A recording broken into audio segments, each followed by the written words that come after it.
케인이 토트넘 손흥민 역할 요구하자 어이없는 동료 반응. 소니는 어떤 축구를 해온 거죠? 잉글랜드 프리미어리그 EPL에서 활약 중인 춘천 듀오 손흥민 31 토트넘과 황희찬 27 울버햄튼 위 희비가 엇갈렸다. 토트넘은 지난 26일 이하 한국 시간 영국 본머스의 바이탈리티 스타디움에서 열린 AFC 본머스와의 2023에서 2024 시즌 EPL 3라운드 원정 경기에서 2에서 0으로 승리했다. 직전 라운드 맨체스터 유나이티드 이하 맨유 전에서도 2에서 0으로 승리한 토트넘은 2경기 연속 무실점 승리와 함께 개막 후 3경기 무패 행진 2승 1무를 이어갔다. 이날 주장 완장을 찬 손흥민은 왼쪽 측면 공격수에 배치돼 풀타임 활약했다. 공격 포인트를 기록하진 못했지만 플레이메이커로서 역할을 확실하게 해냈다는 평가다. 축구 통계업체 폼몹에 따르면 손흥민은 이날 양팀 통틀어 최대 키패스 4회를 기록했다. 아울러 토트넘 공격진 중 가장 많은 패스 39회를 동료들에게 연결했고 드리블도 3번 시도에 2번 성공했다. 득점과 도움은 없었지만 손흥민이 토트넘 공격에서 얼마나 큰 비중을 차지했는지 알 수 있는 대목이다. 영국 풋볼 런던은 경기 후 손흥민에게 평점 7점을 부여했고 축구 통계 매체 후스코어드닷컴도 7.34위 높은 평점을 매겼다. 풋볼 런던은 전반 본머스에 여러 차례 어려운 상황을 안겼다며 두 번째 골에 대해서도 손흥민은 데스티니 우도기를 보고 패스했고 우도기가 데얀 쿨루세브스키가 마무리를 도왔다고 전했다. 기점 역할을 해낸 손흥민의 활약을 높게 평가한 것이다. 반면 황희찬은 또 햄스트링 부상을 입었다. 울버햄프턴은 같은 날 영국 리버풀의 구디슨 파크에서 열린 에버턴과의 3라운드 원정 경기에서 후반 42분 터진 사샤 칼라이지치의 결승골 덕에 에버턴을 1에서 0으로 꺾었다. 앞선 2라운드에서는 모두 교체로 출전한 황희찬은 이날 시즌 첫 선발 출격했다. 직전 라운드 브라이턴 앤드 호브 엘비언전에서 마수거리 득점을 신고한 터라 분위기를 이어 주전 경쟁에서 우위를 점할 기회였다. 측면에 배치된 황희찬은 평소처럼 적극적으로 움직였다. 하지만 전반 25분 돌파 과정에서 에버튼의 네이선 패터슨의 태클에 쓰러져 고통을 호소했다. 한동안 일어나지 못한 황희찬은 이후 남은 전반전을 소화한 뒤 후반 시작과 함께 얀 아이트누리와 교체됐다.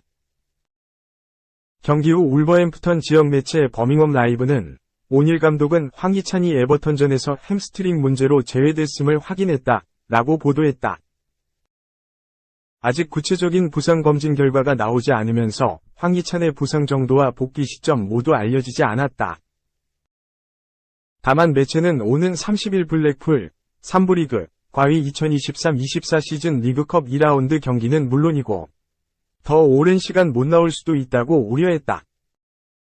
2. 손흥민 새 측면 파트너 생기나 리버풀과 유벤투스 LB 쟁탈전. 스페인 매체 피처에스는 27일 한국 시간 토트넘은 이탈리아의 젊은 레프트백 안드레아 캄비아소를 영입하기 위해 리버풀과 경쟁을 벌이고 있다 라고 보도했다. 왼쪽 풀백 영입은 토트넘의 올여름 목표 중 하나로 거론됐다. 지난 시즌 이반 페리시치, 벤 데이비스가 손흥민과 아쉬운 호흡을 보여준 탓에 새로운 자원의 영입이 필요했다. 토트넘의 선택은 데스티니 우도지였다. 토트넘의 엔제 포스테코글루 감독은 우디네세 임대를 마치고 돌아온 우도지를 프리시즌부터 실험하며 주전 기용을 예고했다. 포스테코글루 감독의 선택은 틀리지 않았다. 우도지는 웨스트햄과의 프리시즌 경기에서 득점을 올리며 성공 시대를 예고했다. 지난 본머스와의 리그 3라운드에서는 데얀 쿨루셉스키의 득점을 만들어내기도 했다. 토트넘은 여기에 만족하지 않았다. 이번 보도에 따르면 토트넘은 이적 시장 마감을 앞두고 캄비아소를 영입 후보 명단 최상단에 올려놓은 것으로 알려졌다. 캄비아소는 향후 정상급 풀백으로 성장할 재능으로 평가받는다. 깔끔한 태클 능력과 수비력 그리고 정확한 패싱력을 보여주면서 창창한 미래를 예고하고 있다. 지난 시즌 성적도 훌륭했다. 볼로냐에서 임대 신분으로 모든 대회를 통틀어 34경기에 출전하면서 경험을 쌓았다. 이 가운데 3도움을 올리며 공격적인 부분에서 성장을 보여주기도 했다. 가파른 상승세에 러브콜이 쏟아지고 있다. 이 매체는 캄비아소를 향한 프리미어 구단들의 관심은 점점 커지고 있다. 토트넘과 리버풀이 차기 행선지 후보로 거론된다 라고 전했다. 그러면서 프리미어리그는 캄비아소가 잠재력을 터뜨릴 수 있는 좋은 무대다. 토트넘과 리버풀은 이런 점을 내세워 그의 영입을 추진할 것이다 라고 덧붙였다. 3. 오타니가 검사를 거부했다. 난 후회 안 해. LA 단장 책임전가. 이대로 파국인가? LA 에인절스 페리 미나시안 단장이 오타니 슈에이 29에게 부상을 책임전가를 하는 발언으로 논란이 되고 있다.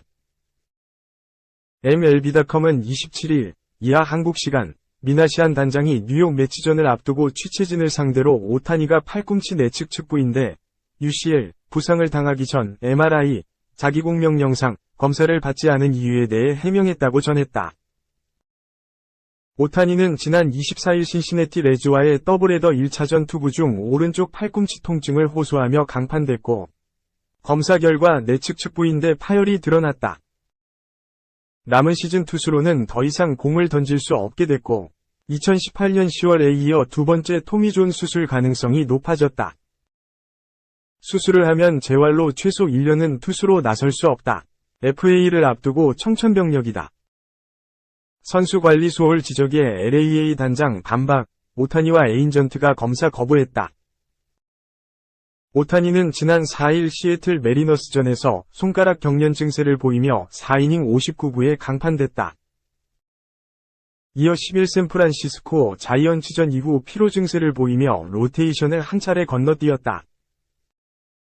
이상 신호가 연이어 나왔지만 에인절스 구단이 오타니 몸 상태를 검사하지 않아 관리 소홀에 대한 지적이 나왔다.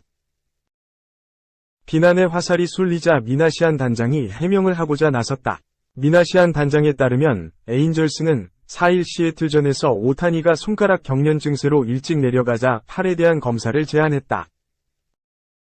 그러나 오타니와 그의 에인전트 네즈 발레로가 이를 거부하면서 검사를 진행하지 못했다는 게 미나시안 단장의 해명이다.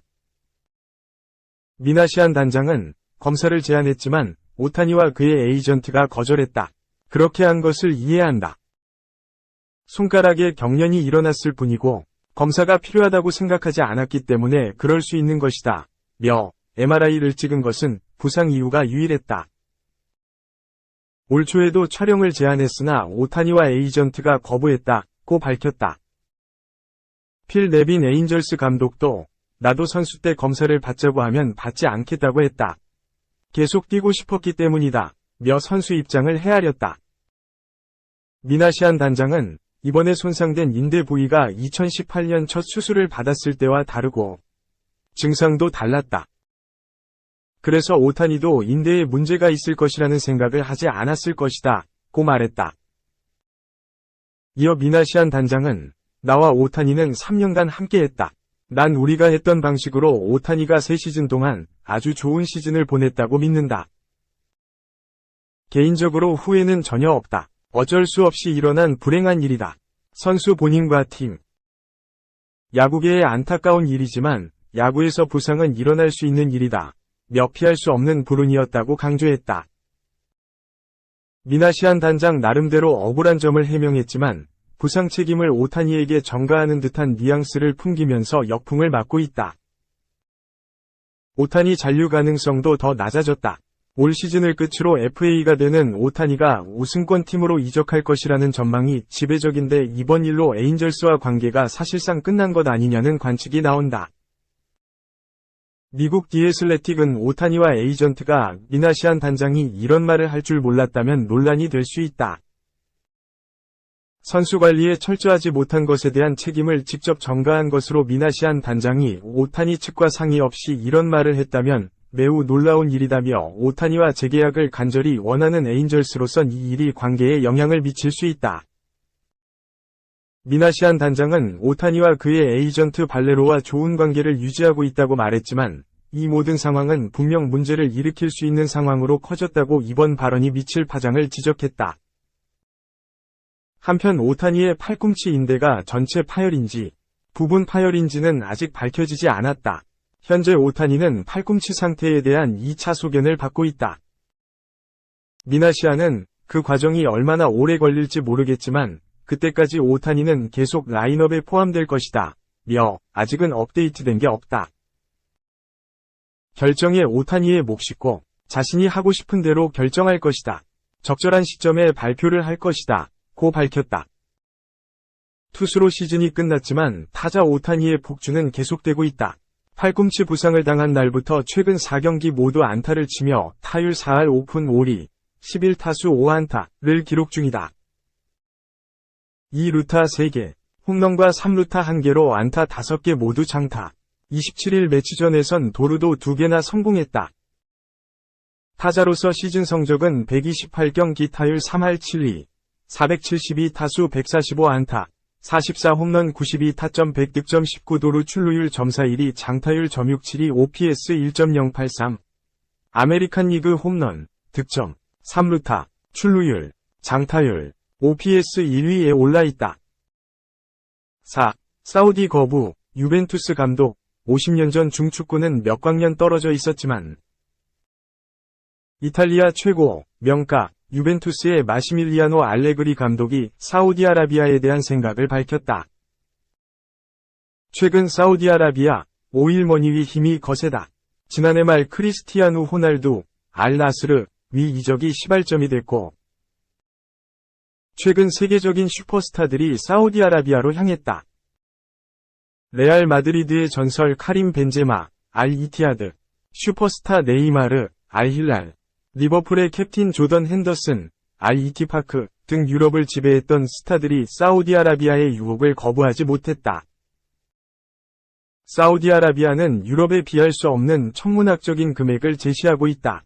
이 오일머니의 힘을 막을 방법은 현재로서 없다. 알레그리 감독 역시 사우디아라비아 유혹을 받은 경험이 있다. 호날두의 소속팀 알나스르가 감독을 제위했다.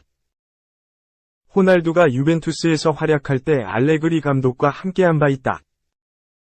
하지만 알레그리 감독은 거부했다. 돈보다 유벤투스에서의 희망을 우선했다. 알레그리 감독은 2014년부터 2019년까지 유벤투스를 지휘하다 잠시 떠난 후 2021년 다시 지휘봉을 잡았다. 알레그리 감독은 28일 열리는 볼로냐와 이탈리아의 세리에 A 2라운드를 앞두고 사우디아라비아 제의를 거절한 이유, 그리고 사우디아라비아에 대한 생각을 밝혔다. 그는 사우디아라비아로 가지 않은 것을 후회하지 않는다. 유벤투스로 돌아왔고 4년 계약을 맺었다. 유벤투스에 충실하고 싶다. 유벤투스를 떠날 생각은 없다. 유벤투스를 승리를 위해 싸울 수 있는 팀으로 만드는 것이 목표다. 고 말했다. 사우디아라비아의 거센 공격. 알레그리 감독은 중국 축구를 언급했다. 몇 년 전 중국 축구는 사우디아라비아와 비슷한 행보를 보였다. 축구 부흥이 국가정책이었다. 정부의 지원을 받은 중국 축구는 엄청난 돈을 쏟아부으며 세계적인 선수, 세계적인 감독들을 끌어모았다. 최근 그 기세가 하락세도 돌아섰지만 당시 중국의 머니게임에 유럽은 긴장했다. 알레그리 감독은 사우디아라비아는 이제 세계 축구의 현실이 됐다. 그들은 높은 수준의 선수들을 데려가고 있다. 하지만 나는 걱정하지 않는다. 세계 축구계에서 글로벌화는 막을 수 없다. 50년 전 중국 축구는 몇 광년 떨어진 곳에 있었지만 지금은 꽤 가까운 곳에 있다. 오늘날 사우디아라비아도 그렇다. 우리는 그것을 잘 보고 잘 관찰하면서 잘 대처해야 한다. 고 강조했다.